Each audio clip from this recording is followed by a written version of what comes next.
Hello friends, welcome back to channel friends. AP EAPCET 2024కి సంబంధించినటువంటి third notification అయితే వచ్చింది ఫ్రెండ్స్, ఏదైతే బైపీసీ స్ట్రీమ్కి సంబంధించినటువంటిది. సో ఇదేంటంటే మనకి బీఎస్సీ ఫిషరీస్కి సంబంధించిన నోటిఫికేషన్ అనమాట. సో ఇది మనకి బైపీసీ స్ట్రీమ్లో వచ్చినటువంటి థర్డ్ నోటిఫికేషన్ ఈ ఇయర్ అకాడమిక్ ఇయర్ నుంచి. సో మనం ఏంటంటే ఈ వీడియోలో డిస్కస్ చేసే పాయింట్స్ ఏంటంటే నోటిఫికేషన్ వచ్చింది కదా, సో నోటిఫికేషన్లో ఉన్నటువంటి డీటెయిల్స్ అన్ని క్లియర్ కట్గా ఒకసారి అయితే మనం చూసుకుందాం.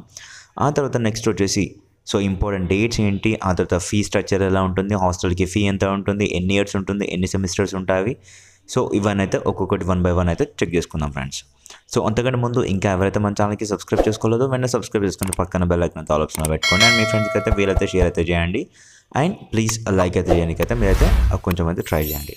సో ఫ్రెండ్స్, నా ఎఫర్ట్స్ కనుక మీకు వాల్యుబుల్గా అనిపిస్తే, నా ఎఫర్ట్స్ కనుక మీకు వాల్యుబుల్గా అనిపిస్తే ప్లీజ్ మీరైతే సబ్స్క్రైబ్ అయితే చేసుకోండి అని అయితే నేను కోరుకుంటున్నాను. ఎందుకంటే మనకి చాలా తక్కువ సబ్స్క్రైబర్స్ ఉన్నారు కాబట్టి సో నాకు కూడా కొంచెం ఎంతగానో మోటివేటివ్గా ఉంటుంది. ఎక్కువ మంది సబ్స్క్రైబర్స్ దొరికితే ఆన్ టైంకి అప్డేట్స్ ఇస్తూ ఉంటాను కాబట్టి సో నేను పెట్టినటువంటి ఎఫర్ట్స్కి నాకు తగినట్టుగా రావట్లేదు వాల్యూ. సో అందుకోసమే అడుగుతున్నాను అనమాట. ఓకేనా? సో ఫ్రెండ్స్, మీకు కనుక నోటిఫికేషన్ డౌన్లోడ్ చేసుకోవాలనిపిస్తే ఇక్కడ కిందికి స్క్రోల్ చేస్తే ఇక్కడ స్క్రోలింగ్ వస్తుంది చూడండి పైన, bachelor of fisheries science BFSC programme for the academic year 2024 అనేసి. సో నెక్స్ట్ వచ్చే స్క్రోలింగ్ పైన అయితే మీరైతే క్లిక్ చేయాలన్నమాట. క్లిక్ చేసిన తర్వాత నెక్స్ట్ అయితే మీకైతే నోటిఫికేషన్ డౌన్లోడ్ అయిపోతుంది. సో వన్స్ మనకి ఆ నోటిఫికేషన్ డౌన్లోడ్ అయిపోయిన తర్వాత సో ఇలా ఇన్ఫర్మేషన్ బ్రోచర్తో డౌన్లోడ్ అయిపోతుంది ఫ్రెండ్స్. మనకి ఇక్కడ ఒక్కసారి అయితే మీరు శాంపుల్ డేట్స్ అయితే ఇక్కడ చూసుకోండి. నేను మళ్ళీ చెప్తాను క్లియర్ కట్గా. సో నోటిఫికేషన్ వచ్చింది 22nd అంటే నేను చూసుకోలేదు, అందుకోసమే ఈరోజు చేస్తున్నాను. సో ఈరోజు నేను చేస్తుంది 23rd రోజున, బట్ మీకు అప్లోడ్ అయ్యేది 24th మార్నింగ్ రోజున అయితే అప్లోడ్ అయిపోతుంది ఫ్రెండ్స్. సో మనకి కమెన్స్మెంట్ ఆఫ్ ఆన్లైన్ రిజిస్ట్రేషన్స్ కూడా ఇదే రోజు అంటే 24th రోజు నుంచి అయితే స్టార్ట్ అయిపోతాయి అనమాట. సో వితౌట్ లేట్ ఫీజుతో అయితే రిజిస్ట్రేషన్ వచ్చేసి ఆగస్ట్ 7th వరకు అయితే చేసుకోవచ్చు. అదే లేట్ ఫీజ్ లేకుండా అయితే ఆగస్ట్ 7th వరకు చేసుకోవచ్చు. అదే లేట్ ఫీతో అయితే ఆగస్ట్ 9th వరకు అయితే మీరైతే చేసుకోవచ్చు అనమాట. ఓకేనా? సో మనం చేసేది BFSC bachelor of fisheries science కాబట్టి సో దీనికి 8 సెమిస్టర్స్ అయితే ఉంటాయి ఫ్రెండ్స్. ఇది మొత్తం ప్రొఫెషనల్ డిగ్రీ కోర్స్ అనమాట. సో మీరైతే అది గమనించవచ్చు. ఇక్కడ 8 సెమిస్టర్స్ ఎందుకు అంటే 8 డిపార్ట్మెంట్స్ పైన డీల్ చేయాల్సి ఉంటుంది కాబట్టి సో ఏమంటే aquaculture, aquatic animal health management, fisheries resources management and aquatic environment management and fish processing technology, fisheries engineering and fisheries extension and fisheries economics and statistics. So దీనిపై అయితే మీరైతే చేయాలన్నమాట. సో ఇక్కడ మనకి క్లియర్ కట్గా ఫస్ట్ 6 సెమిస్టర్ దేని కొరకి and last 2 semester దేని కొరకి అనేది కూడా ఇక్కడ ఇచ్చారు క్లియర్ కట్గా, మీరైతే చూసుకోవచ్చు అనమాట. సో మనకి టీచింగ్ ఇన్స్టిట్యూషన్స్ అంటే కాలేజెస్ ఏమేమి ఉన్నాయంటే ఫ్రెండ్స్, ఫస్ట్ వచ్చేసి మీరు ఇక్కడ చూసుకోవచ్చు కాలేజ్ ఆఫ్ ఫిషరీస్ సైన్స్ ముతుకూరులో ఉంది, నెల్లూరు డిస్టిక్లో. And college of fisheries science నరసాపురంలో ఉంది అండ్ వెస్ట్ గోదావరి డిస్టిక్లో ఉందన్నమాట. సో మీరైతే ఇది చూసుకోవచ్చు. అలాగే మనకి ఉన్నటువంటి రీసెర్చ్ స్టేషన్స్ వచ్చేసి చూసుకున్నట్లయితే ఫిషరీస్ రీసెర్చ్ స్టేషన్ కాకినాడ ఒకటి, వెస్ట్ గోదావరి డిస్టిక్ ఒకటి అండ్ ఈస్ట్ గోదావరి డిస్టిక్లో ఉన్నటువంటి ఇక్కడ మనకి బాలభద్రాపురంలో ఉందన్నమాట. సో ఇక్కడ 3 రీసెర్చ్ స్టేషన్స్ అయితే ఉన్నాయన్నమాట.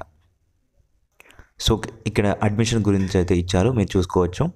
సో BFSC అనేసి నెక్స్ట్ వచ్చేసి కాలేజెస్ లిస్ట్ అయితే ఇచ్చారు. ఇక్కడ 2 కాలేజెస్ అండ్ 4 years కోర్స్ అనమాట. 8 సెమిస్టర్స్ ఉంటాయి, మొత్తం పూర్తిగా ఇంగ్లీష్ మీడియం. ఇక నెంబర్ ఆఫ్ సీట్స్ వచ్చేసి మీరు చూసుకున్నట్లయితే ఫ్రెండ్స్, సో మనకి కాలేజ్ ఆఫ్ ఫిషరీస్ ముతుకూరులో ఉన్న దాంట్లో వచ్చేసి నెంబర్ ఆఫ్ సీట్స్ 40 సీట్స్ ఉంటాయి. అందులోంచి నెక్స్ట్ ప్లస్ 4 సీట్స్ వచ్చేసి EWS వాళ్ళకి 4 సీట్స్ అయితే ఉంటాయి అనమాట. నెక్స్ట్ వచ్చేసి ఇక్కడ కాలేజ్ ఆఫ్ ఫిషరీస్ సైన్స్ నరసాపురంలో ఉంది కదా, దీంట్లో వచ్చేసి 60 సీట్స్ ఉంటాయి. అండ్ అదేవిధంగా EWSకి 6 సీట్స్ అయితే యాడ్ అయిపోతాయి అనమాట. టోటల్గా వచ్చేసి మనకి BFSCలో వచ్చేసి 100 సీట్స్ నార్మల్గా ఉంటే 10 సీట్స్ వచ్చేసి EWSకి అయితే కేటాయించి ఉన్నాయన్నమాట. సో ఫ్రెండ్స్, పూర్తిగా వచ్చేసి ఏపీసెట్ ద్వారా పోతుంది కాబట్టి మనకైతే Form 1, Form 2 సర్టిఫికేట్స్ అయితే అడుగుతారనమాట. ఇన్ కేస్ మీరు కనుక ఫార్మర్ కోటాకి ఎలిజిబుల్ అయితే కనుక Form 1 లేదా Form 2. Form 1 అంటే తెలుసు కదా, ల్యాండ్ రికార్డ్ ఏదైతే ఉందో సో దాన్ని తీసుకెళ్ళాలి. Form 2 వచ్చేసి నాన్ మున్సిపల్ ఏరియాలో కనుక 4 years మీరు కనుక చదువుతుంటే సో దానికి సంబంధించినటువంటి సర్టిఫికేట్ అయితే కావాలన్నమాట. సో ఫ్రెండ్స్, మనకి సీట్ డెవలప్మెంట్ వచ్చేసి పూర్తిగా వచ్చేసి అయితే ఏపీసెట్ మీ ర్యాంకింగ్ బేస్ చేసుకొని అయితే, మీ మెరిట్ని బేస్ చేసుకొని అయితే వాళ్ళైతే సీట్స్ అయితే ఇస్తారనమాట.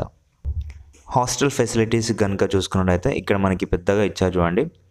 Hostel facility shall be provided subject to the availability of accommodation in the college of fishery science Muthukur however in Narasapuram అనేసి ఇచ్చారు. సో అక్కడ ఉన్నటువంటి కంపాటిబిలిటీ బట్టి అయితే మీకైతే సీట్స్ అయితే కేటాయిస్తారు లైక్ హాస్టల్స్లో.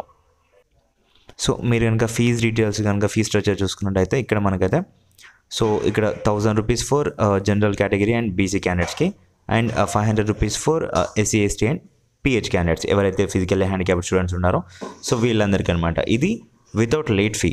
ఇన్ కేస్ మనకి లేట్ ఫీస్ కనుక చూసుకున్నట్టయితే 2000 for BC and general candidates and next 1000 for SC ST and PH క్యాండిడేట్స్కి అనమాట.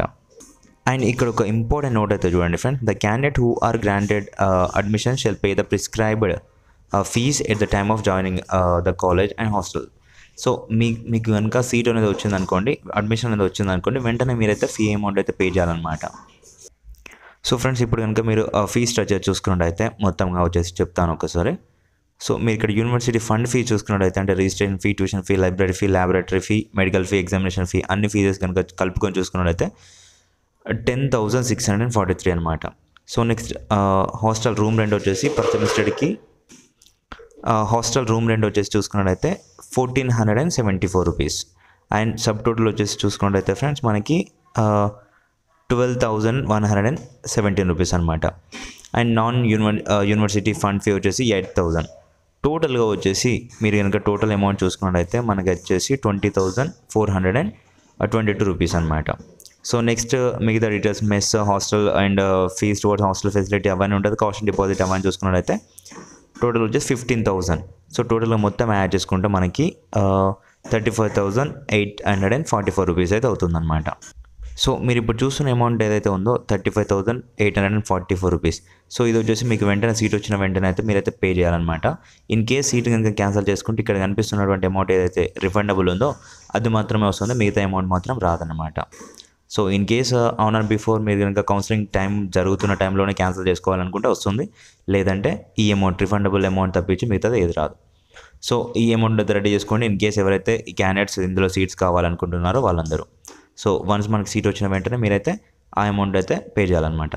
సో ఇక్కడ మీరు కనుక ఇంపార్టెంట్ సర్టిఫికేట్స్ కనుక చూడాలనుకుంటే చూసుకోండి ఒకసారి. సో ఆల్మోస్ట్ అన్నీ సో యాజ్ యూజువల్గా మనకు తెలిసినటువంటిదే ఏపీసెట్ యొక్క hall ticket, rank card and 10th memo, inter memo and 6th class నుంచి ఇంటర్మీడియట్ వరకు bonafide study certificates as well as SC మీరు కనుక ఎస్సీ ఎస్టీ బీసీ క్యాండిడేట్స్ అయి ఉంటే మీకు సంబంధించిన వాటి category certificate and OC candidates అయి ఉంటే ఈడబ్ల్యూఎస్ సర్టిఫికేట్ అండ్ నెక్స్ట్ వచ్చేసి ఫిజికల్లీ హ్యాండిక్యాప్డ్ ఇంకా ఏమైనా స్పెషల్ కేటగిరీ సర్టిఫికేట్ ఉంటే అవి అండ్ ఇన్కమ్ సర్టిఫికేట్ అయితే compulsory and form 1, form 2 certificates కనుక మీరు ఫామ్ 1 కోటాకి ఎలిజిబుల్ అయితే అవి కూడా తీసుకోండి అండ్ ట్రాన్స్ఫర్ సర్టిఫికేట్ అయితే కంపల్సరీగా ఉండాలన్నమాట. సో ఇవన్నీ అయితే మీరైతే తీసుకోవాలన్నమాట. సో ఫ్రెండ్స్ మళ్ళీ చెప్తున్నాను, ఇక్కడ మనకి ఒకటి ఇచ్చారు, ఇక్కడ నెంబర్స్ అయితే ఇచ్చారనమాట. ఏమన్నా డౌట్స్ ఉంటే ఈ నెంబర్స్కి అయితే మీరు కాల్ చేయొచ్చు అనేసి చెప్పారు. అది కూడా Monday to Saturday 10 AM to 4:30 or 4 PM వరకు అయితే మీరు అయితే కాల్ అయితే చేయొచ్చు అనమాట. సో అదనమాట. ఇది వచ్చేసి agriculture land holding certificate and ఇది వచ్చేసి non municipal area certificate. So friends మీరు కనుక ఎప్పుడు చూసుకోవాలనుకుంటే ఇంపార్టెంట్ డేట్స్ అని ఒక్కసారి అయితే చూపిస్తాను మళ్ళీ. So online registration without late fee వచ్చేసి 24th July నుంచి August 7th వరకు అయితే లేట్ ఫీస్ లేకుండా మీరైతే చేసుకోవచ్చు. అదే లేట్ ఫీస్తో కనుక మీరు చేసుకోవాలనుకుంటే August 8th నుంచి August 9th వరకు అయితే చేసుకోవచ్చు. అండ్ ఎడిట్ ఆప్షన్ వచ్చేసి మనకి ఎప్పటి వరకు అంటే August 12th నుంచి 13th వరకు అయితే చేసుకోవచ్చు అనమాట.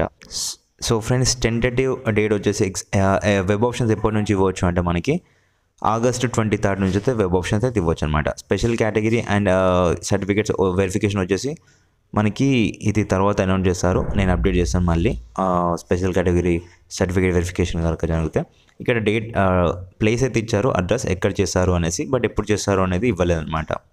సో ఫస్ట్ కౌన్సిలింగ్ యొక్క సీట్ అలాట్మెంట్, సెకండ్ కౌన్సిలింగ్ ఒక సీట్ అలాట్మెంట్ వచ్చేసి మనకి తర్వాత అయితే ఇస్తామైతే ఇక్కడ చెప్పారు. టోటల్గా మాపప్ రౌండ్ వరకు అయితే ఉంటుందన్నమాట. సో అది చూసుకోండి. అండ్ ఇక్కడ సర్టిఫికేట్స్ ఏవైతే ఉన్నాయో అప్లోడ్ చేయవలసినవి, సో అవి ఆల్రెడీ చెప్పేసాను మీకు. ఆల్రెడీ ఇంతవరకు చెప్పిన ఇంపార్టెంట్ సర్టిఫికేట్స్లోనే చెప్పాను. సో అవన్నీ అయితే మీరైతే అప్లోడ్ చేయాల్సి ఉంటుంది. సో ఓకేనా ఫ్రెండ్స్, ఏ మిస్టేక్ లేకుండా మీరైతే అప్లికేషన్ అయితే చేసుకోండి. సో నేను చెప్తాను అప్లికేషన్ రేపు చేసుకోమాకండి, రేపే మనకి ఆ విండో అయితే ఓపెన్ అవుతుంది కాబట్టి. సో నేను మళ్ళీ రేపు వచ్చిన తర్వాత రేపు ఈవినింగ్ అవ్వచ్చు లేదంటే నెక్స్ట్ డే మార్నింగ్ అవ్వచ్చు నేను చేస్తాను. సో ఎందుకు చెప్తున్నాను అంటే ఫ్రెండ్స్, వన్స్ మనకి నోటిఫికేషన్ రాగానే అప్లికేషన్స్ ఓపెన్ అవ్వగానే మీరు అప్లికేషన్ ఏదో చేస్తే ఏమవుతుందంటే మీకు కొంచెం ప్రాబ్లం అయితే వస్తుందన్నమాట. లైక్ ఎడిట్ ఆప్షన్ ఉంది కాబట్టి ఏదో సేఫ్ చేసుకోవచ్చు మనం, కానీ ఎడిట్ ఆప్షన్ లేకుండా కొన్ని ఉంటాయి కదా, సో దాంట్లో మీరైతే ఇబ్బంది పడాల్సి ఉంటుంది. కాబట్టి ఏమైనా మిస్టేక్ చేస్తున్నా మళ్ళీ కరెక్ట్ చేసుకోనికి అయితే ఉండదన్నమాట. సో గుర్తుపెట్టుకోండి, ఈ అమౌంట్ అయితే పే చేయాల్సి ఉంటుంది కాబట్టి. సో ఇక్కడ మనకి ఇచ్చారు, no request to refund of fee once remitted by the candidate will be entertain under any circumstance. అంటే ఇన్ కేస్ మీరు కనుక ఏమైనా ఫీజు ఇప్పుడు మీరు అప్లికేషన్ చేసుకున్నారు కానీ తప్పు డీటెయిల్స్ పెట్టారనుకోండి, ఆ ఫీ అమౌంట్ అనేది మీకు మళ్ళీ బ్యాక్ రాదని అయితే వాళ్ళు చెప్పారు. సో ఎలాగో ఈ వీడియో చూస్తున్నారు కాబట్టి మళ్ళీ చెప్తున్నాను ఫ్రెండ్స్, ఏం చేసినా కానీ మీరైతే ఫ్రీజ్ ఆప్షన్ అయితే పెట్టుకోకండి. వెబ్ ఆప్షన్స్ ఇచ్చేసిన తర్వాత ఫ్లోట్ ఆప్షన్ అయితే పెట్టుకోండి. ఫ్రీజ్ ఆప్షన్ అంటే ఏంటి అంటే, మీరు కనుక వెబ్ ఆప్షన్స్ ఇచ్చేసిన తర్వాత ఫ్రీజ్ ఆప్షన్ పెట్టేస్తే ఇంకా మీ సీట్ అనేది ఆటోమేటిక్గా కన్ఫర్మ్ అయిపోతుంది. And you are not eligible to for subsequent ఫేజెస్కి, అంటే స్లైడ్ ఆప్షన్ పెట్టుకోవడానికి మీకు ఛాన్స్ అయితే ఉండదన్నమాట. ఇన్ కేస్ ఫ్లోట్ ఆప్షన్ పెట్టుకుంటే మీరు సబ్సిక్వెంట్ ఫేజెస్కి వెళ్ళొచ్చు. ఓకేనా, ఇది గుర్తుపెట్టుకోండి. సో ఫ్రెండ్స్, మీకు కనుక ఈ వీడియో ఎంతగానో హెల్ప్ అయిందని అయితే నేనైతే అనుకుంటున్నాను. మీకు కూడా అలా అనిపిస్తే ప్లీజ్ లైక్ అయితే చేసి మీ ఫ్రెండ్స్కి అయితే తప్పకుండా షేర్ అయితే చేసుకోండి. అండ్ వాళ్ళకి కూడా సబ్స్క్రైబ్ అయితే చేసుకోమని రికమెండ్ అయితే చేయండి. అండ్ మీరు కూడా అలా చూసి వెళ్ళకుండా ప్లీజ్ సబ్స్క్రైబ్ అయితే చేసుకోండి ఫ్రెండ్స్. చాలా మంది చూసి అలా వెళ్ళిపోతున్నారు కానీ సబ్స్క్రైబ్ అయితే చేసుకోవట్లేదు. ప్లీజ్ ఫ్రెండ్స్, ఎందుకంటే నాకు కూడా ఎంతగానో సపోర్టివ్గా ఉంటుంది మరిన్ని వీడియోస్